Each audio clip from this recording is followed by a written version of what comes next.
Tenho a grata satisfação agora de convidar para emitir o seu pronunciamento o professor Ricardo Antunes. O professor Ricardo Antunes, como você sabe, é professor titular de Sociologia no Instituto de Filosofia e Ciências Humanas da Unicamp. Doutorou-se em Sociologia pela USP e fez mestrado em Ciência Política por esse mesmo instituto. Tem a palavra o professor Ricardo Antunes. Muito obrigado, ministro Dallazen. Bom dia a todos e a todas. Também saúdo este encontro. Considero muito importante esse debate aberto, plural, de uma questão tão crucial que aflige o mundo do trabalho. Eu não vou fazer, naturalmente, uma nota jurídica, mas sociológica, respaldada na história recente do trabalho, na teoria social, nas relações econômicas e sociais, que plasmam as relações jurídicas e suas normatizações. Como a nossa apresentação é no tema a terceirização em geral, eu começo com uma pergunta central que pretendo indicar o meu modo de respondê-la. Por que e para que é feita a terceirização? É isso que eu quero responder nesses breves minutos de intervenção. Nós vivemos desde meados de 1970 uma forte transição do padrão de produção que vigiu no século XX, tayloriano, fordista, aquele que magistralmente o Chaplin satirizou no plano fílmico nos seus tempos modernos, né? E saltamos dessa transição deste padrão taylorista e fordista para a chamada economia flexível. Quais são as principais metamorfoses e os sentidos desta mudança que abalou o mundo, né, em todos os cantos do mundo, inclusive o Brasil? Primeiro, o processo de trabalho da empresa taylorista e fordista, ela era responsável, como sabemos, por um trabalho fragmentado, coisificado, Chaplin, de novo, tem que ser lembrado. Mas, contraditoriamente, os trabalhadores e as trabalhadoras tinham direitos relativamente consagrados. Resultado, é preciso dizer, de lutas históricas da classe trabalhadora contra a jornada de 18 horas ininterrupta, como existia na Inglaterra da Revolução Industrial, contra a degradação brutal do trabalho infantil, do trabalho desigual entre homens e mulheres. E estas lutas históricas dos trabalhadores, ao longo de décadas e séculos, conseguiram normatizar direitos do trabalho, de tal modo que a gente possa falar em jornada de 8 horas, embora muitos queiram, em nome de uma inevitabilidade do mercado, voltar a jornada para 17, 18 horas de novo, como nós vemos hoje em experiências no cenário mundial. Mas esse trabalho era um trabalho relativamente contratado e regulamentado. Com esta reestruturação produtiva que se redesenha dos capitais das empresas, nessa competição intensa de 500, 600 transnacionais, né, que ficam em busca de maior produtividade, redução de custos, e o trabalho é visto como custo, essas empresas, esta lógica da empresa flexibilizada, passa a exigir a flexibilização dos direitos do trabalho. Esta segunda forma, portanto, da empresa flexível, de 1970 para cá, com experiência no modelo japonês toyotista, com experiência na Benetton e na Terceira Itália, com experiência do Vale do Silício nos Estados Unidos, entre tantas outras tantos outros experimentos que eu poderia citar aqui, mas que o tempo não permite, elas advêm da implantação do que eu denominei, em certo estudo, de flexibilidade liofilizada, aparentemente mais participativa, mas que é responsável pela corrosão, pela construção monumental dos direitos sociais do trabalho em escala global.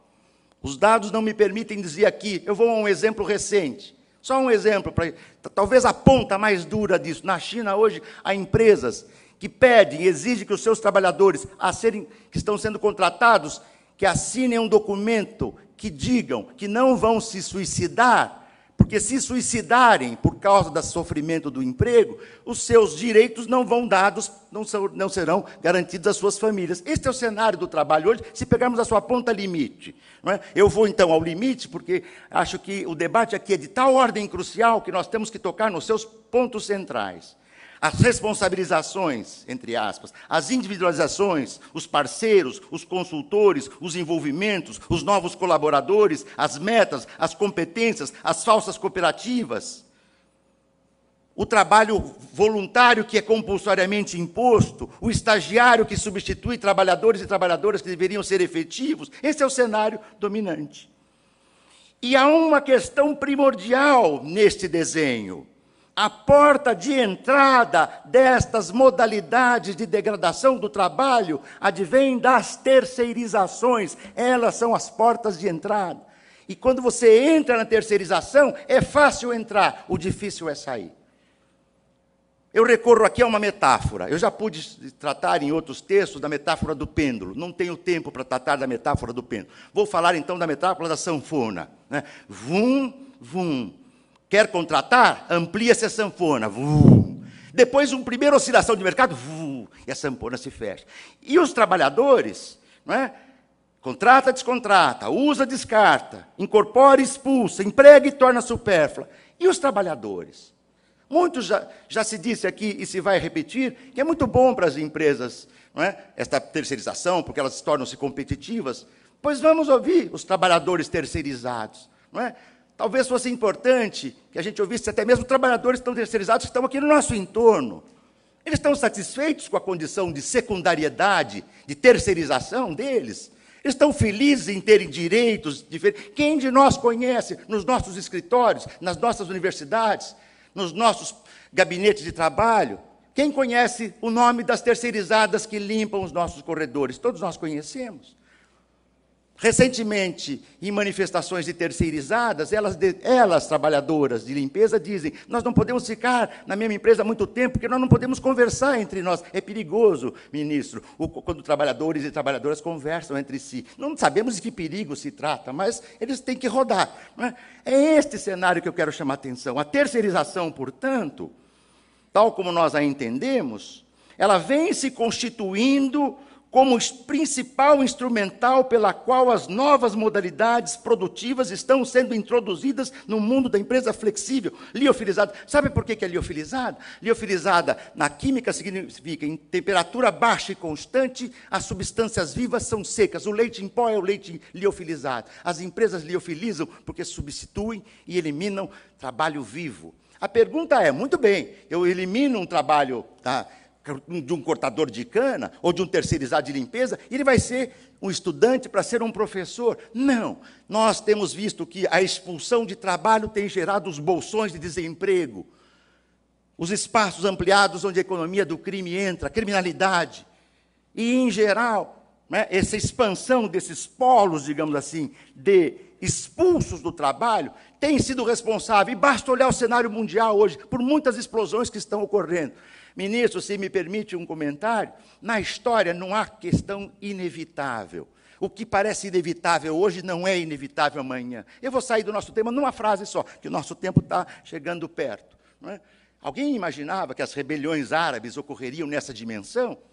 Ou alguém imaginava, em 1989, 90, 91, que a União Soviética caísse como caiu? Não existe inevitabilidade na história. A terceirização não é inevitável. A terceirização é negativa para os trabalhadores. E o TST está chamado a refletir sobre essa questão crucial. O ministro nos lembrava, nós temos que pensar uma questão que envolve o modelo de sociedade, o desenho de sociedade. Que sociedade nós queremos? Uma sociedade, para usar no sentido inverso, se o professor me permite, pastor me permite. Nós queremos uma sociedade onde haja isonomia ou não onde não haja isonomia? Nós, de nossa parte, queremos uma sociedade isonômica, com direitos equânimes, com trabalhadores e trabalhadoras defendendo e vivendo dos seus direitos.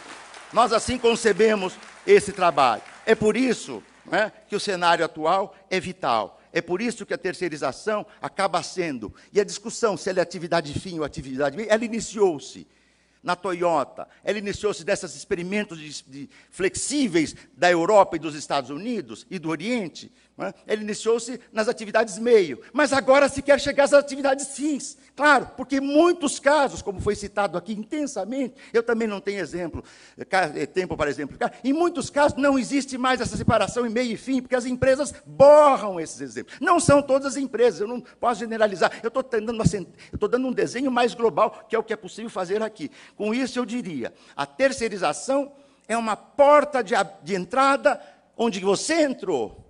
Você está no espaço da flexibilização e da informalidade. E quando você entra no espaço da informalidade, da precarização e da terceirização, elas não são idênticas, mas são fenômenos muito assemelhados. Não é?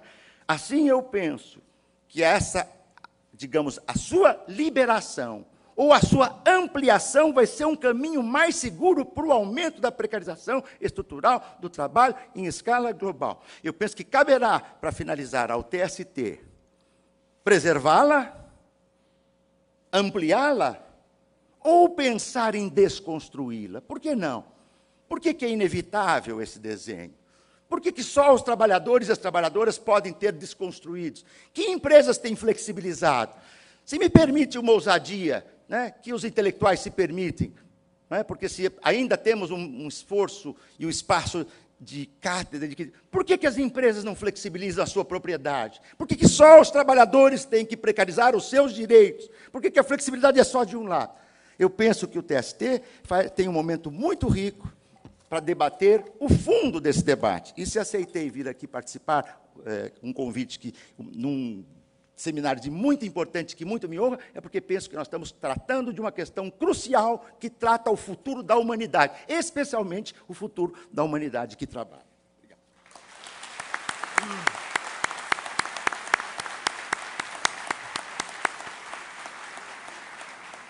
Agradeço o pronunciamento do professor Ricardo Antunes e convido